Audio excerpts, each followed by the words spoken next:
오늘 우리에게 주시는 하나님 말씀은 마가복음 2장입니다. 13절부터 17절까지를 합독하겠습니다.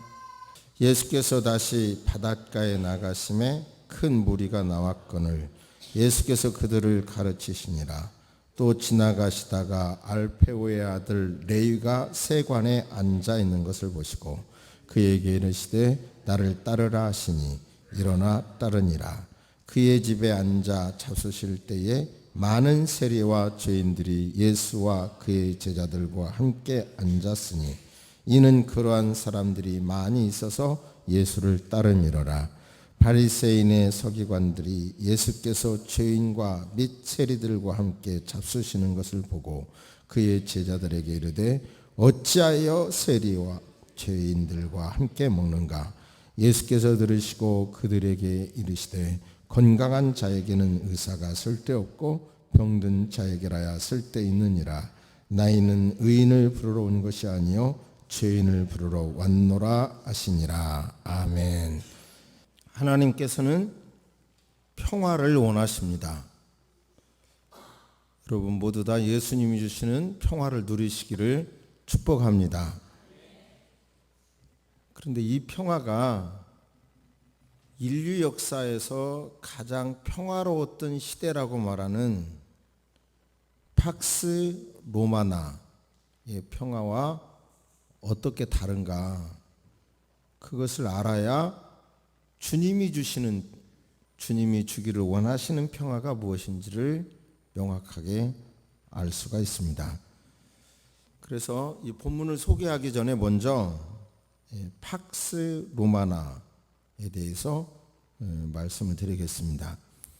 로마가 엄청난 땅을 영토를 지배하기 위해서 얼마 전에 계속 말씀드린 법을 굉장히 체계적으로 만들었죠. 두 번째, 도로를 잘 닦았고, 세 번째, 황제 숭배 신앙을 도입하게 됩니다. 법 문제는 놔두고요. 도로를 닦은 것을 제가 이번 주 설교 준비하면서 여러 자료를 찾았더니 정말 그 시대에 이렇게 만들 수 있을까 할 정도더라고요. 도로를 파가지고요, 거기에다가 자갈을 집어넣고 맨 위에다가 우리나라의 구들장처럼 널판지 같은 돌을 놓았더라고요. 그리고 갓길, 노견 옆에는 배수로까지 이렇게 놓아가지고, 그 당시는 비가 오면 땅이 질퍽질퍽해져서 마차가 못 다녀버리거든요. 그런데 로마는 이렇게 길을 잘 닦아놓으므로 군대를 작게 소유하고도요, 먼 지역에서 뭐 반란이나 뭐가 있으면 그 길을 따라서 급속하게 파병할 수가 있었던 거죠. 그러니까 작은 군인을 가지고도 통치하니까 세금을 작게 들여도 되고 국가 경비가 작게 들어가니까 굉장히 효율적으로 나라를 통치할 수가 있었습니다. 그리고 또 이 넓은 땅덩어리의 생각이 다르니까 각각 피지배국의 신앙은 인정은 하지만 황제 신앙을 내세우게 됩니다. 원래 황제 신앙 숭배는 그리스에 있었는데요, 그리스 사람들은 왕에 대하여 감사하고 왕을 숭배하면서 왕에게 구원자 또는 은인이라는 칭호를 붙입니다. 그들의 생각은 왕이 축복을 국민들에게 나누어 준다는 생각을 해가지고 그리스 사람들은 왕을 신으로 숭배했어요. 그런데 로마가 그리스를 통치함으로, 이제 정복함으로 그 생각을 받아들이게 되는 겁니다. 받아들이게.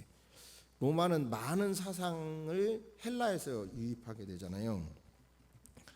그런데 이제 아우구스투스라고 하는 황제가 재임 기간 동안 그 수십 년간 계속되던 내전을 종식시키고요, 모든 주의 평화와 풍요를 제공합니다. 그러자 그리스 지역에서 먼저 아우구스투스를 신으로 숭배하기 시작합니다. 아우구스투스란 숭고한 자, 경외할 만한 자라는 뜻인데요. 그러니까 이제 이 숭배를 신전을 세우게 되고요. 거기다가 언약을 하고요. 그 신전에서 그러는 겁니다. 이제 아우구스투스가 죽은 다음에 원로원에서는 그를 신으로 선포하죠. 그러니까 그 신전이 로마의 전역에 퍼지게 됩니다. 그래서 피지배국에서는 신전을 세움으로 그 피지배국의 통치자가 로마와 가깝다는 그런 사인으로 그 백성들에게는 알려지고요. 로마 중앙 정권에 잘 보이기 위하여 다투면서 신전을 이렇게 건축을 합니다. 그런데 그 신전을 건축하면 결국은 일자리도 창출되고요. 그 신전에서 축제, 예식, 경기 등을 하니까 지역 경제도 살리면서 그 지역의 책임자들은 로마에게 뭔가 충성심을 보이는 경쟁을 하면서 신전을 만들었더라고요. 그러면서 이제 그 신전에서 황제를 숭배하죠. 그런데 이들이 말하는 그렇게 하면서 팍스 로마나, 이거는 로마 중심의 군사력, 그런 힘으로 평화를 200년 동안 유지하게 됩니다. 그런데 이제 로마에 의한 평화, 로마로 유지되는, 로마에 의해서 유지되는 평화, 이것은 역사가는 그때 평화 시대라고 말하지만 피지배국에게는 처참한 사건입니다. 그것을 받아들이지 않으면 아주 참혹한 보복을 당하는 거예요. 그러면 팍스 로마나가 아니라 팍스 예수 그리스도, 예수 그리스도에 의한 평화는 로마에 의한 평화와 어떻게 다른가? 그것을 우리가 이제 지금 설명들은 팍스 로마와 예수 그리스도에 의한 평화가 어떻게 다른가를 본문에서 아시기를 바랍니다. 그래서 저와 여러분들이 그 평화의 하나의 세포, 매개자가 되기를 주의 이름으로 축복합니다. 너무나 잘 아시는 본문인데 이 말씀에서 어떤 말씀을 들으실 수 있을 것인지 한번 그냥 생각을 해보시기를 바랍니다. 잠시 생각하시겠습니다.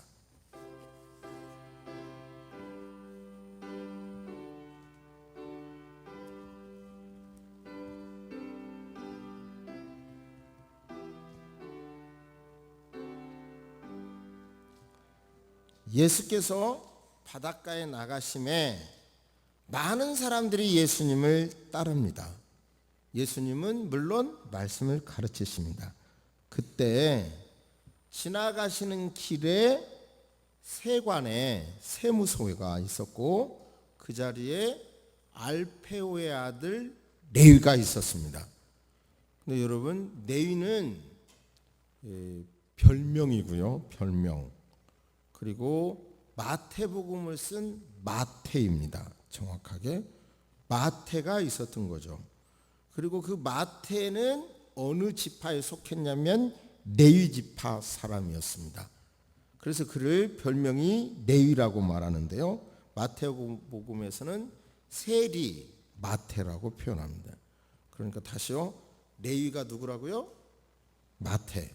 그의 지파는 어디라고요? 레위 지파였습니다. 그런데 이제 그를 보고 예수님께서 콜링 부르십니다. 나를 따라오너라. 그렇게 하자 그 사람은 단호하게 예수님을 따릅니다. 그리고 바로 행동하게 되는데 자기 집에서 자기의 동료 세리들과 그리고 죄인이라고 표현하는데 이 죄인은 바리새인들의 평가로 볼 때 죄인을 말하는 겁니다. 바리새인들의 눈으로 볼 때 율법도 모르고 지키려고도 안 하는 그런 사람들을 초대해서 예수님과 함께 잔치를 벌입니다.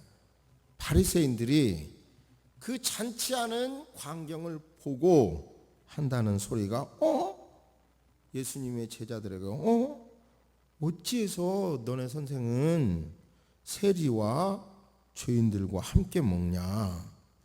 그러자 예수님께서 유명한 말씀을 합니다. 건강한 사람에게는 의사가 쓸데없고 병든 사람에게라야 의사가 쓸데가 있지 않냐. 나는 의인을 부르러 온 것이 아니요 죄인을 부르러 왔다라고 말씀합니다. 여기서 중요한 것은 누가 죄인이고 누가 의인이냐 이런 말이에요. 명확하게.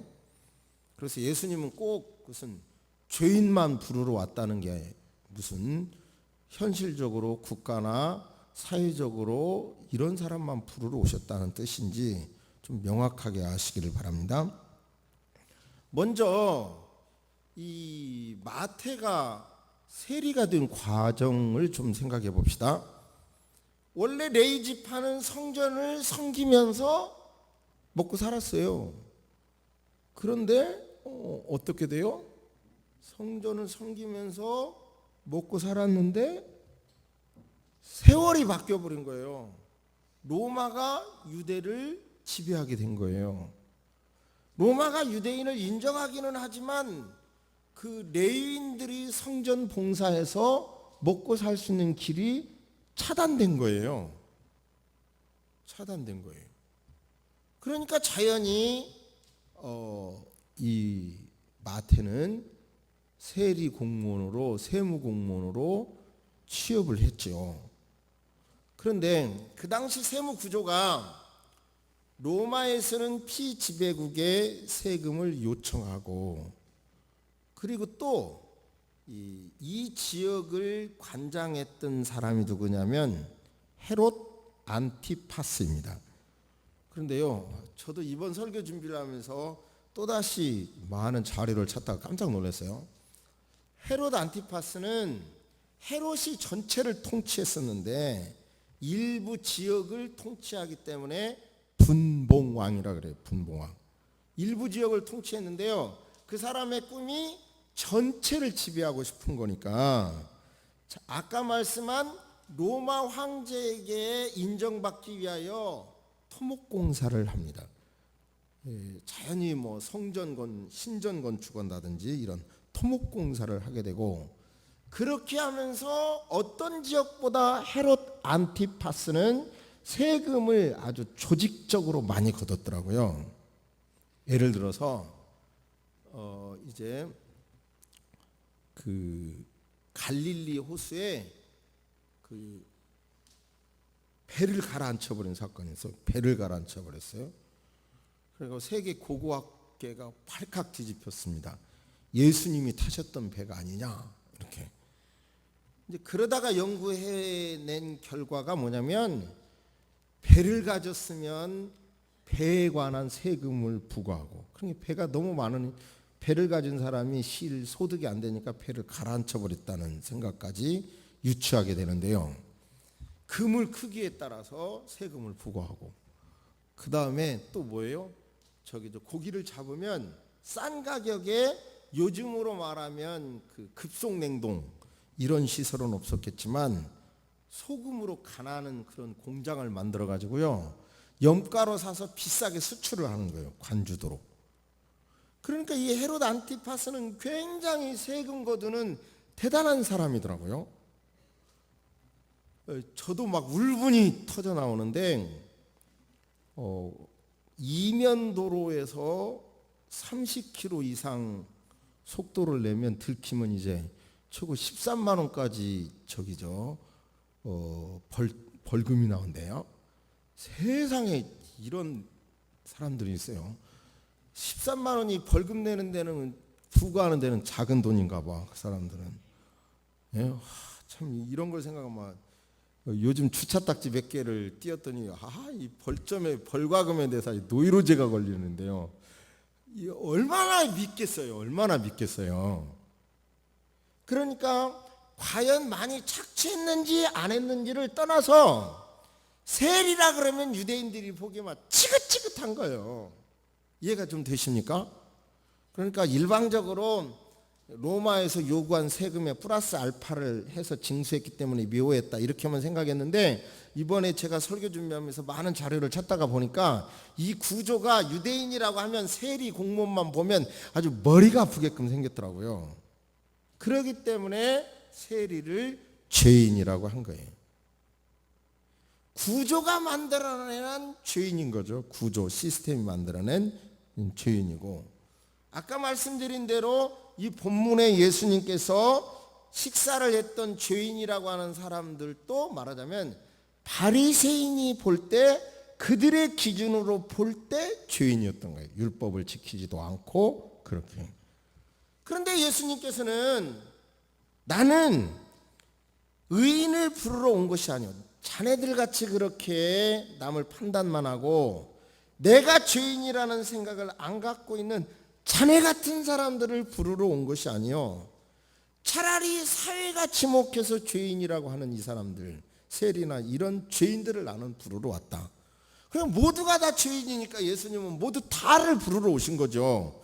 그러나 예수님의 은혜도, 이 대속의 은혜도 내가 죄인이라는 생각이 없이 자기 기준으로 의인이라는 생각에는 꽉 찬 사람에게는 이 은혜가 미치지 않는다는 것이죠. 여러분, 살아갈수록 예수님 도움 없이는 살 수 없다는 믿음을 가지시기를 바랍니다. 저는 억지가 아니라 매일 아침에 눈을 뜰 때면 진실로 오늘 또 살려주셨다는 생각이 들어요. 이렇게 눈을 뜨면서 알람 소리를 들으면서 눈을 뜨면서 발가락을 움직여보고 호흡을 하면서 오늘 또 살려주셨다 이런 생각이 들어요. 그게 꽤 오래됐어요. 오늘 내가 살 수 있기 때문에 사는 게 아니라 주님이 살려주셔서 오늘 또 이렇게 움직이게 됐구나 이런 생각이 있어요. 아파본 뒤로 그런 것 같아요. 여러분 모두 다 참 호흡 한번 하는 것도 주님이 도와주셔서 내가 살 수 있구나 이렇게 의지하시기를 주의 이름으로 축복합니다. 그런데 바리새인들은 그 생각의 틀이 안 바뀌는 거예요. 율법을 지켜야 구원받겠다는 생각의 틀이 예수님이 오심으로 그를 믿음으로 말미암아 죄사함을 받고 구원받는다는 복음으로 대변혁이 일어나는 지금 그 시점인데 자기 생각을 못 바꾸는 거예요. 요즘 말로 말하면 패러다임을 못 바꾸는 거예요. 예수님의 말씀은 뭐라고 그러냐면 요즘의 언어로 말하면 패러다임 시프트라고 그러죠. 패러다임을, 판단의 기준을 전환해야 된다. 대전환해야 된다. 판단의 기준을 대전환하지 아니하면 죄인이고 모든 문제를 해결하지 못한다는 주님의 엄청난 말씀을 귀에 담으시기를 주의 이름으로 축복합니다. 할렐루야. 그러니까 예수님께서 이어서 하신 말씀에 포도주 만드는 이런 공장을 찾아보니까요, 이렇게 외국에서 보니까 커다란 나무로 만든 통에다가 아주 강한 철로 이렇게 틀을 묶었더라고요. 그래서 거기다 몇 년씩 보관을 하더라고요. 그런데 그 당시에는 그렇게 완벽한 포도주를 숙성시킬 만한 그릇이 없으니까 가죽 부대를 사용했거든요. 그런데 자연히 포도주를 넣으면 그것이 부글부글 끓으면서 팽창하잖아요. 팽창하니까 낡은 가죽 부대는 터져버려요. 그러니까 선거 때마다 많이 인용하는 구절인데, 새 포도주는 새 푸대에 넣어야지, 새 포도주를 낡은 푸대에 넣으면 포도가 부글부글 팽창되면서 끓으면서 가죽을 터트리니까 둘 다 버린다. 바꿔야 된다. 바꾸라고 그러잖아요. 원래의 의미는 바리새인들을 향하여 당신들의 고정관념을 바꿔야 된다. 여러분, 구원받는 것에 대해서 내가 행동함으로 구원받겠다는 생각을, 복음으로 예수 그리스도를 믿음으로 말미암아 죄사함을 얻고 구원받는다는 생각으로 대전환을 하시기를 주의 이름으로 축복합니다. 지금 말씀드린 대로 내가 한 발 한 발 걷는 것도, 내가 호흡 하나 하는 것도 주님이 도와주셔야 가능하다는 마음으로 주님께 영광 돌리고 주님을 의지하신다면 여러분요, 어떤 상황에서라도 감사가 마음속에서 불같이 일어나게 될 줄로 믿습니다. 그러니까요, 평화도 그래요. 평화도 성경에 굉장히 많은 평화라는 단어가 나옵니다. 신약 성경에도 100번 정도 나오고요. 번역을 어떻게 하냐면 평화, 평강, 화평, 다른 말로 예수님이 너희에게 평강이 있을지어다, 평강의 하나님, 이렇게 소개합니다. 성령은 평화의 영으로, 예수님은 평화의 왕으로. 우리가 성탄절 때 가장 많이 쓰는 말도 뭐예요? 하늘에는 평화, 하늘에는 영광, 땅에는 뭐예요? 평화, 이렇게요.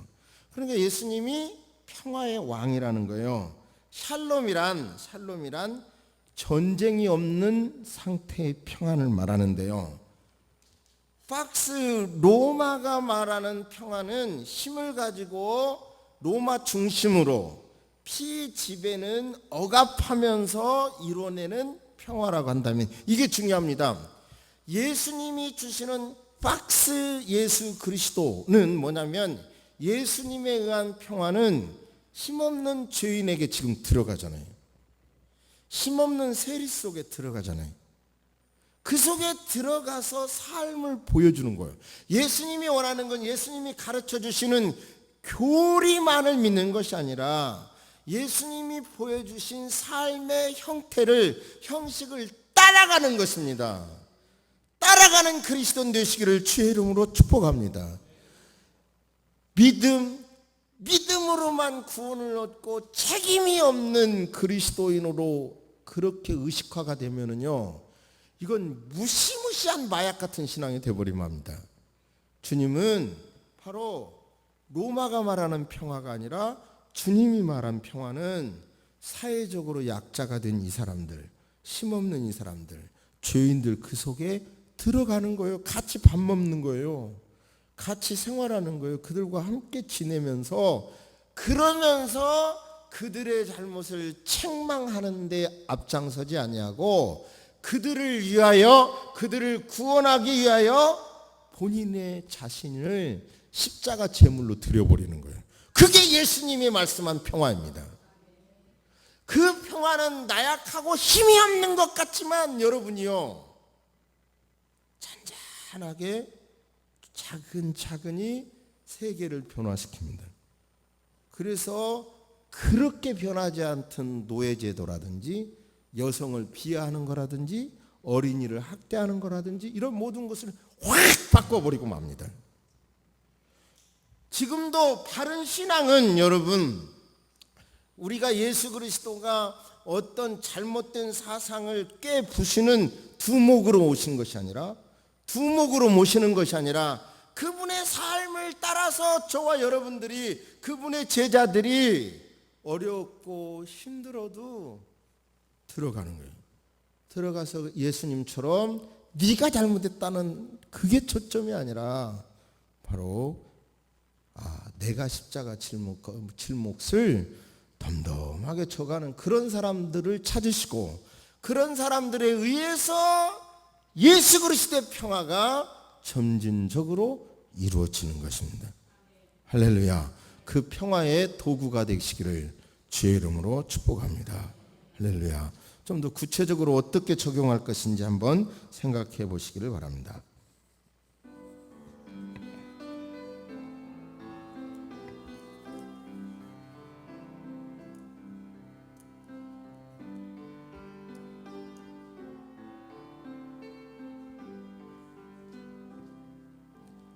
이 이 바리새인들의 생각은 너무 이제 예수님의 생각과 충돌이 되죠. 바리새인들이 그 요한의 제자와 바리새인들은 자료를 찾아보니까 일주일에 월요일과 목요일에 금식했더라고요. 2번이나.